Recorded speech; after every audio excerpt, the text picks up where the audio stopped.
말씀 찾도록 하겠습니다.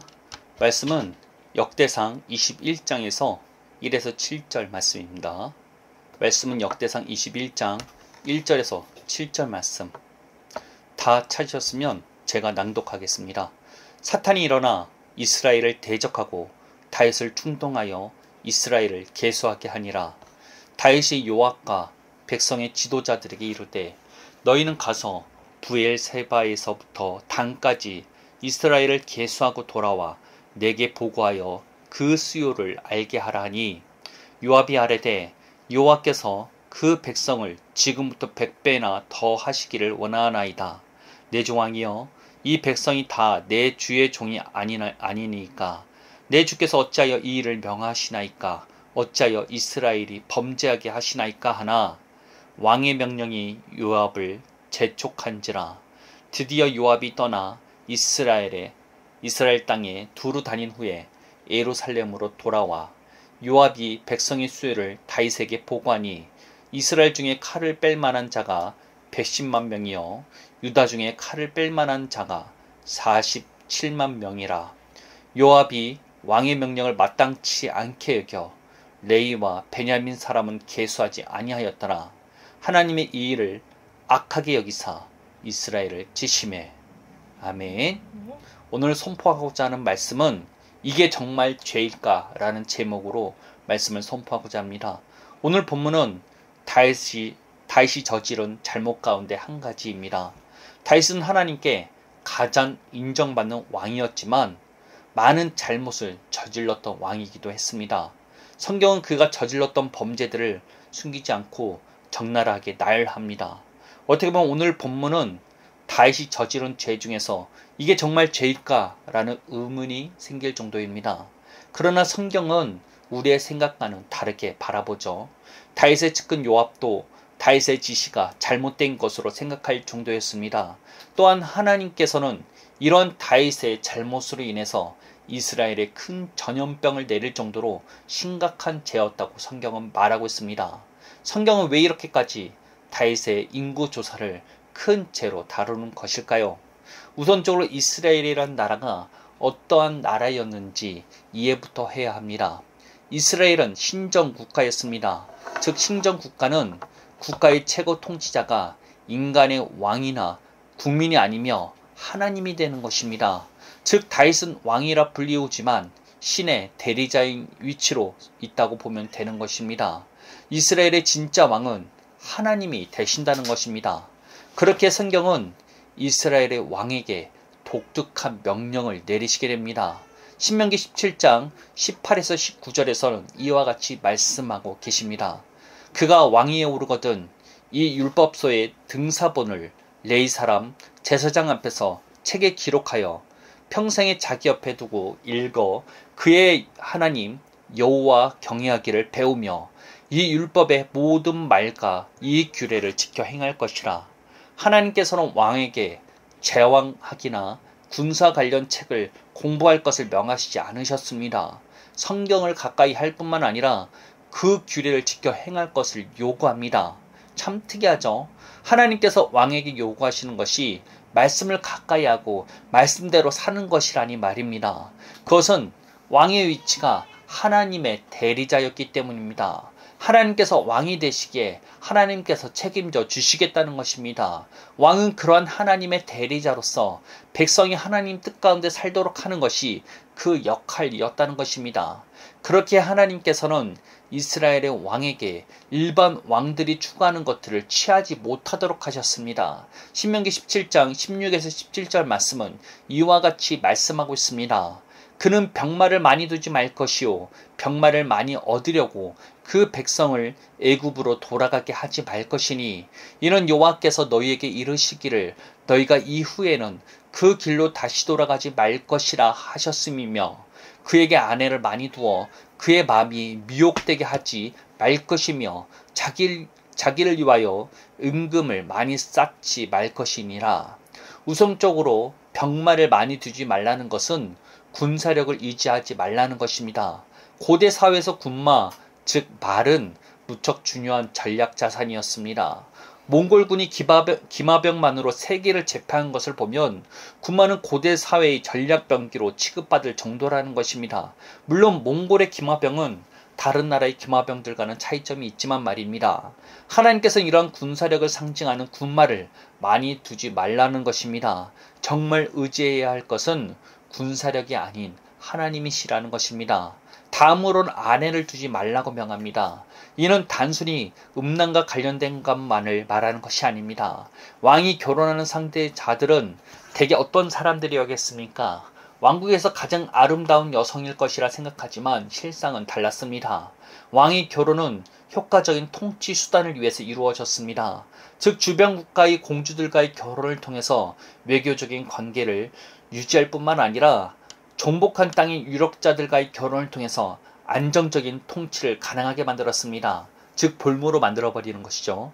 더 나아가 왕권이 불안할 때는 나라 안에 강력한 가문을 자기 편으로 만들기 위해서 전략적으로 결혼을 활용하기도 하였습니다. 그런데 이런 걸 하지 말라는 것입니다. 통치 전략보다 중요한 것은 하나님을 의지하는 것이라는 것입니다. 하나님을 의지하여야만 왕의 자리가 공고하며 나라가 안전할 것이라는 것입니다. 마지막으로 이스라엘의 왕은 자기를 위하여 은과 금을 많이 쌓아두지 말라고 하십니다. 왕의 재산은 국가의 위기 상황을 대처하는 수단이 됩니다. 가령 전쟁이나 기근 같은 위기가 닥쳐올 때 왕의 재산이 사용되는 경우들이 많았습니다.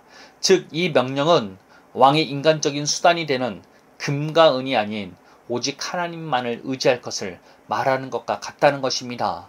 이와 같이 이스라엘은 신정 국가로서의 독특한 특징을 가지고 있습니다. 하나님께서 이스라엘의 왕이 되시고 왕은 그 왕 대신 하나님의 대리자의 역할이었다는 것입니다.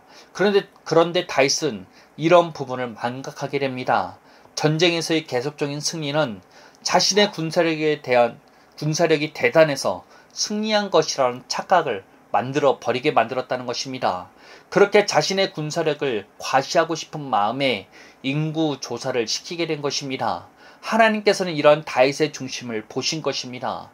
인구 조사 자체가 큰 죄악이라기보다는 하나님이 아닌 다른 것에서 자신이 성공하게 된 이유를 찾고 의지하게 되는 것, 그것을 자랑하게 되는 것에 대해서 책망하신 것이라 보면 되는 것입니다. 이스라엘의 왕은 하나님만을 전적으로 의지하여야 했습니다. 하나님께서 이스라엘의 왕이 되시기 때문입니다. 우리도 하나님께서 왕이 되시게 해야만 합니다. 예수님의 오심으로 하나님의 나라가 시작되었다는 선포가 이루어졌습니다. 이스라엘 백성들은 다윗과 솔로몬의 영광이 다시 재현될 것이라 기대했지만 예수님의 말씀을 잘 받아들이지 못했습니다. 오히려 그 예수님을 대적하는 지경에까지 이르게 됩니다. 하나님의 나라가 시작되었다는 것은 하나님께서 우리를 통치하시겠다는 선포입니다. 과거 이스라엘을 하나님께서 통치하시려 하신 것과 같이 우리 각자를 통치하시겠다는 것입니다. 그렇게 성경은 우리를 왕과 같은 제사장이라고 합니다. 이 말은 과거 이스라엘의 왕의 위치와 우리의 위치가 무척 유사하다는 것입니다. 이스라엘의 왕은 하나님의 말씀을 가까이 하고 그 말씀대로 따라야 했습니다. 그리고 세상 왕들이 의지하고 취하고자 하는 통치 수단보다는 하나님만을 의지하도록 부르심을 받았습니다. 그와 같은 부르심을 우리들도 공유하고 있다는 것입니다. 하나님이 진짜 우리의 왕이 되시며 우리는 그 하나님의 대리자로서 이 땅을 살도록 부르심을 받았다는 것입니다. 그렇게 우리는 하나님을 나타내는 자로서 살아가는 것이 우리의 부르심인 것입니다. 그런데 그러한 부르심을 받은 우리가 자주 하는 실수가 있습니다. 이것은 정말 죄가 아닌 것 같은데 하나님 앞에서는 무척 심각한 것입니다.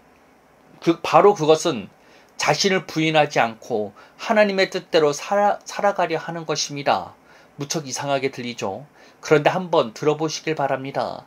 성경은 우리가 예수 그리스도와 함께 죽게 되었고 새롭게 태어나게 되었다고 말하고 있습니다. 새로운 피조물로서 이제는 하나님의 자녀가 되었다고 선포하고 있습니다. 그렇게 자기를 부인할 것을 명합니다. 왜 자기를 부인해야 할까요? 말씀은 선포하지만 예전과 똑같이 생각하는 나 자신은 그대로 기능하고 있기 때문입니다. 그렇게 내 안에 똑같이 생각이 올라오고 판단을 한다 할지라도 그것이 내 자신이 아님을 부인하고 성경이 약속한 대로 내가 진짜 누구인지를 믿어야 한다는 것입니다. 그것이 하나님의 나라가 우리의 삶에 임하는 유일한 길입니다. 정말 하나님을 왕으로 모실 수 있는 유일한 길이라는 것입니다. 그런데 자기를 부인하지 않은 채 하나님의 뜻대로 살려고 하는 것은 하나님께서 왕이 되신다는 것을 부인하는 일과 다를 바가 없게 되는 것입니다. 놀랍게도 하나님의 뜻대로 살겠다는 열정이 가득해서 교회생활 열심히 하고 기도도 많이 해서 은사를 많이 받는다 할지라도 자기를 부인하지 않으면 무당과 다를 바가 없게 되는 것입니다. 그런 분들의 특징이 무엇인지 아십니까? 하나님의 자녀로서의 성품은 나오지 않은 채 괴팍하고 타인을 정죄하고 판단하는 것에 열을 올리는 종교인으로 남을 수밖에 없다는 것입니다. 우리가 자신을 부인하지 않은 채 살아간다면 아무리 열심히 대단하다 할지라도 하나님을 대적하는 길로 갈 수밖에 없다는 것입니다. 교회에서 목사님, 장로님으로 불리우며 존경을 받는다 할지라도 하나님께서는 인정할 수 없게 된다는 것입니다. 이는 무척 무서운 일입니다. 그리고 놀랍게도 오늘날 우리들의 교회 안에서 일어나고 있는 현실이기도 합니다. 새 언약을 맺은 우리에게 요구되는 것은 믿음입니다. 이는 예수님을 인정하는 믿음을 넘어서는 것입니다. 하나님의 말씀대로 우리의 사고관과 의식, 세계관까지 변화되는 믿음을 요구하는 것입니다. 그렇기에 우리는 새 언약의 약속대로 자신의 죽음을 받아들여야만 하는 것입니다. 자신이 이미 죽었으니 지금 올라오는 생각과 판단이 나 자신이 아니라는 것을 알아야 하는 것입니다. 그렇게 아무리 생각과 판단이 올라와도 이를 부인해 버려야 하는 것입니다. 그리고 하나님의 말씀이 진짜 내 생각이 되고 내 판단이 되도록 해야 하는 것입니다. 새 언약의 약속이 내 정체성과 세계관이 되도록 해야 하는 것입니다. 그러한 믿음이 있어야만 새 언약이 약속한 것들을 경험하게 될 뿐만 아니라 하나님의 통치가 이루어지는 하나님의 나라 안에 들어갈 수 있게 되는 것입니다. 별거 아닌 것 같고 죄처럼 보이지 않는 것들이 죄가 되는 것들을 깨달아야 합니다. 말씀대로 자기를 부인하지 못하고 옛사람으로 살아가는 것이 죄가 되는 것을 알아야 합니다. 그것이 곧 하나님의 통치를 거절하는 것과 같은 상황이라는 것입니다. 하나님께서 왕이 되시지 못하게 대적하는 것과 같다는 것입니다. 별거 아닌 것 같고 죄가 아닌 것 같은 인구조사가 하나님을 대적하게 되는 것처럼 나 자신의 열심이 하나님을 대적하게 만들 수 있음을 기억하시길 바랍니다.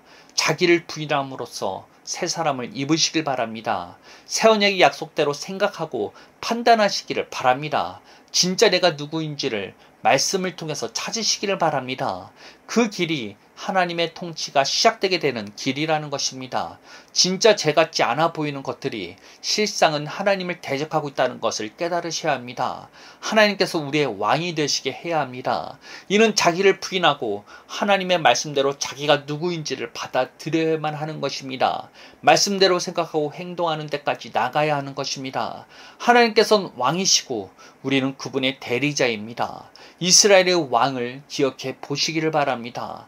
이스라엘의 왕은 왕의 직함을 가지고 있었지만 하나님을 진정한 왕으로 모시기 위해 부르심을 받았습니다. 우리도 그와 같다는 것입니다. 우리는 왕과 같은 제사장으로서의 부르심을 받았습니다. 하나님께서 왕이 되실 수 있도록 하나님의 말씀에 순종할 수 있어야 합니다. 하나님의 말씀대로 자기를 부인하고 하나님의 말씀대로 내가 누구인지를 알 때 하나님의 통치가 시작되는 것입니다. 자기를 부인하지 않은 채 내가 하는 노력을 중단하셔야 합니다. 이는 우상 숭배와 다를 바가 없다는 것입니다. 이를 기억하시기를 바랍니다. 우리는 하나님의 대리자로서 하나님을 나타내는 자로서 부르심을 받은 자라는 것입니다. 자기를 부인하시고 그리스도로 사시는 여러분들이 되시기를 예수님의 이름으로 축복하겠습니다. 기도하겠습니다. 하나님 감사합니다. 하나님 이번에도 말씀을 허락하여 주시고 그 말씀을 깨닫게 하여 주신 것 주님의 은혜입니다. 이제 우리가 하나님을 온전히 나타내는 자로서 살기 원합니다. 우리의 생각과 판단을 나 자신이라고 속는 것에서 이제는 벗어나 하나님의 말씀이 진짜 나인 것을, 새 언약의 약속대로 우리의 정체성을 새롭게 하는 것들을 날마다 경험하며 날마다 체험할 수 있는 우리를 되기 원합니다. 말씀대로 말함으로 주의 뜻을 이루는 것이 무엇인지를 알게 하여 주옵소서. 이 시간 설교를 듣는 모든 이들에게 하나님의 말씀이 계시되어서 복음을 누리며 이 복음을 통해서 우리에게 주어진 것들을 주님 취할 수 있는 것들이 이루어지게 하여 주옵소서. 예수님의 이름으로 기도합니다. 아멘.